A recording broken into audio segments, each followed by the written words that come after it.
Hey everybody, it's your boyfriend Brandon, and I'm so sorry that I have been basically missing for a week and a day. Um, Last Tuesday I had a killer migraine and I was like, I'm not gonna do this. Turns out I had that same migraine for 3 days. I officially recovered over the weekend pretty much, and now here I am. It is Wednesday, but I'm on a night shift sleep schedule, so days don't really mean anything to me. Anyway, it's your boyfriend Brayden. Welcome back to another Trans Talk TikTok, and today we're going to be addressing the problem of how to socially approach changing your name after you've already changed your name. Now, this is a sensitive topic for a lot of people because they're like, well, if a trans person's gonna come out and they're gonna tell me to call them by this name, why then would they all of a sudden change the name again? Like, you picked this one, you should stick with it. And I mean, so here's the thing, right? Like, all of that reasoning is kind of bullshit because, yes, it puts a little bit of a hassle on the people who are around you. But the fact of the matter is, if these people genuinely care about you, they're not going to worry too much or be upset by the fact that, you know what, the name you originally picked just didn't fit and you need to try a different one. So today we're going to talk about how to go about bringing that up with people who are your friends, your family, your coworkers, your doctors, and people in your social sphere because it's just one of those topics that makes cis people really uncomfortable. And as a byproduct, it makes us uncomfortable. So we all remember the very first time we went to somebody we cared about or whose opinion was important and said, hey, so I know you've been calling me this since you've met me, but I'm trans and this is a name I would prefer. It's nerve-wracking. It's terrifying. Nobody likes doing it. And it's going to feel the same exact way with this new name that you've chosen. And that's just going to be part of the process. So the very first thing you need to do is obviously feel out whether or not that person's going to be supportive. If you already know that they will be supportive, great, awesome. Then all you have to say is, hey, here's my new name. The old one didn't fit for me, and I think you'll agree. And this one is euphoric and feels good, and I think this is the one. Now, that's like the easy version, right? There's oftentimes like a conversation that goes along with like asking questions about why, and I'll get into that in the next episode of this little mini series here. But the people who are difficult is what we're really here to talk about, because the ones who don't understand or feel like you're inconveniencing them are the ones you need to be prepared to confront. So, see part 2.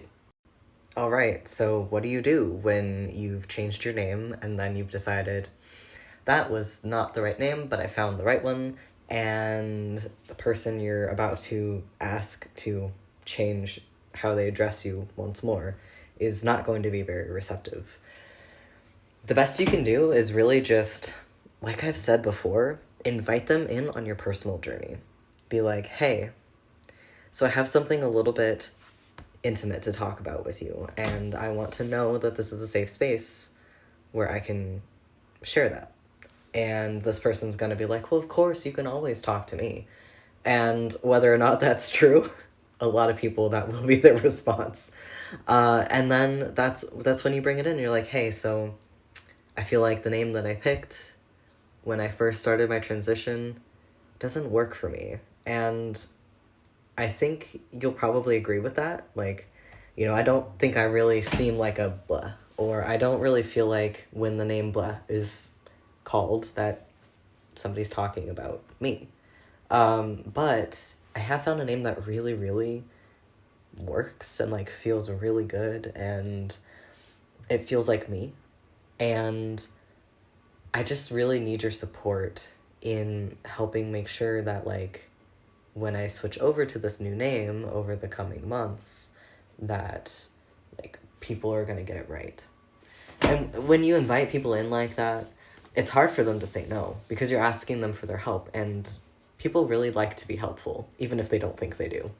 So this is one of the ways to really approach difficult people in terms of a name change, even if it's the first time, the second time, or the 100th time. As some of you are aware, I have had so many different names, and I only just finally found the one that I feel like fits for me.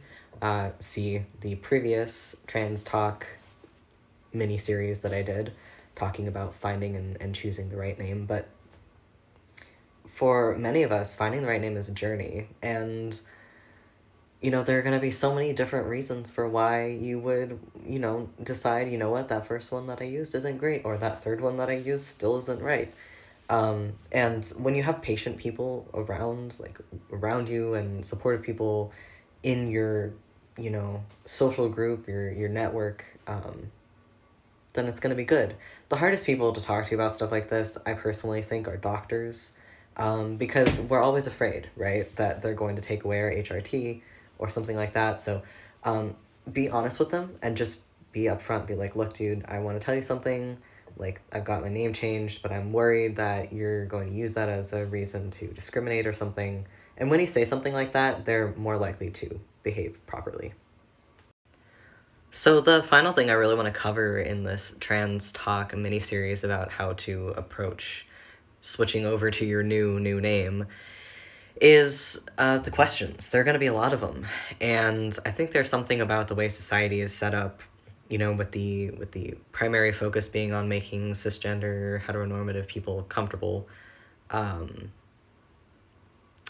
that makes them feel entitled to the explanations or reasons why non-straight, non-cis people do what we do. And honestly, it's up to you whether or not you want to answer their questions, right?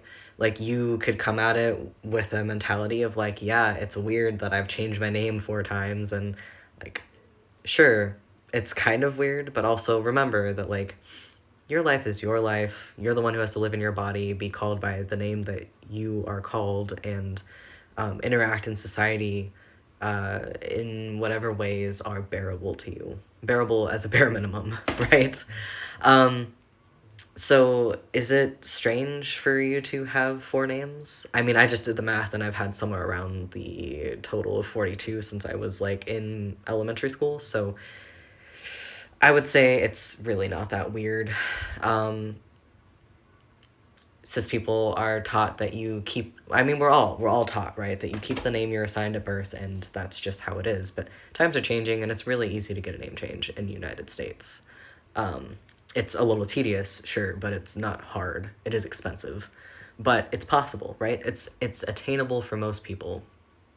So just remember that questions about why you changed your name again are likely going to be rooted in the mentality of like, well, I hate my name and I stick with it, so why can't you? So just remember that like, when you get those questions, you're not entitled to give them an answer. You're not entitled to give them a reason or an explanation for why you just found a name that worked better, and you decided, I'm going to shell out my time, energy, and money to switch this over. So just keep that in mind. Yeah, and if you guys have any further questions, anything else you want to talk about, like, leave them in the comments, I really hope that this is helping somebody out there. I really wish that I had had somebody to talk me through all this stuff with my name change and everything, because the most I could manage through my trauma lens, if you will, was call me by this name, and if you're not going to call me by this name, then you can fuck right off. And that's a great way to isolate yourself, right? And it's necessary for some people. A lot of the people I've cut off, I'm happy I did. But I think it's important to approach all the situations of being trans with grace.